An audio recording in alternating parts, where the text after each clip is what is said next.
Brothers and sisters, I want to thank you for turning out this morning, and I especially want to thank the folks from Co-op City that came here today.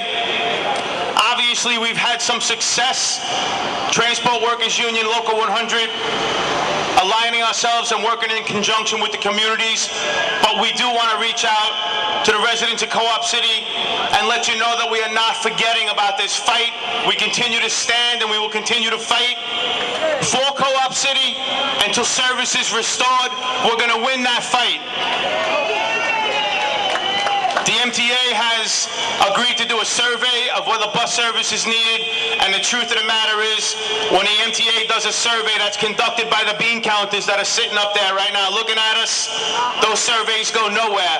What they have to do is put themselves into the shoes of ordinary, everyday, rank and file riders of the New York City transit system to find out what your needs are and what our needs are as residents of New York City, not what the needs are of the bean counters and the fiscal crunches up there at MTA Headquarters.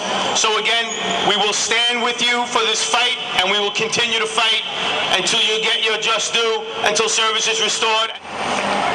As a few of the speakers mentioned before, when the communities stand on their own fighting the MTA, it's a slow fight. When the union stands alone fighting the MTA, it's a slow fight. But when we do join forces and we do stand together and we do find common ground, we win victories. We've demonstrated this now several times in these restoration fights over various bus lines throughout the boroughs of New York City. And I would be remiss not to talk about this contract struggle that we're in with the MTA right now, and to talk about how we've stood with the communities, and now we need the communities to stand with us in this contract fight against the MTA. The MTA they currently have contract demands in place that would significantly and adversely affect the safety of the riding public, and I'll just go into a couple of those. One of them is the elimination of conductors off the trains. The folks up there that are contemplating the elimination of conductors off the trains, particularly during rush hour, don't even use the system. They don't even use the system. It's not their spouses and children that are going to be on a rush hour train when disaster strikes with nobody to evacuate riders out of the system. We ask you to stand with us in this fight to retain conductors on the train and protect New York City transit riders. We also ask you to stand with us against efforts that the MTA is putting in place right now to remove even more uniformed personnel from subway stations in the form of station agents and booth closings.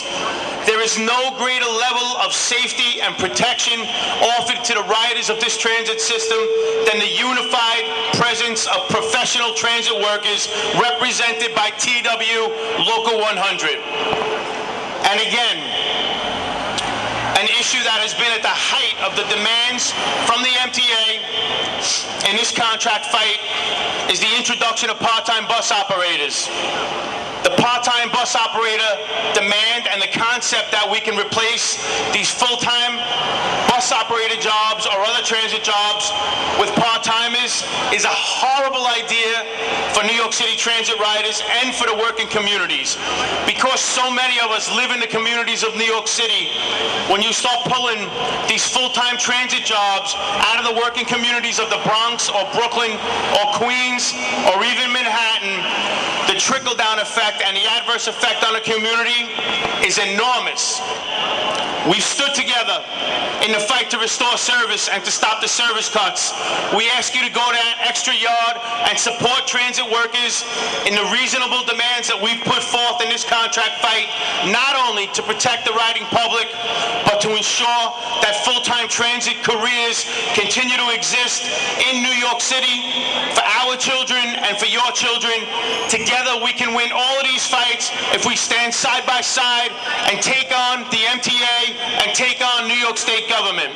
And we've had, as everybody has seen, a whole parade of legislators. There's an election year coming. A whole parade of legislators, and many of them have been instrumental in the fight to restore service. But it is an election year.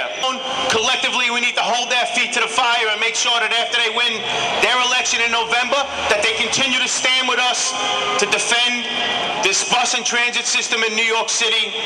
And I have every confidence that we can stand politicians, working communities, and the trade union movement to defeat the MTA, save this system, and ensure that these transit careers exist for working New Yorkers and our children as we go forward.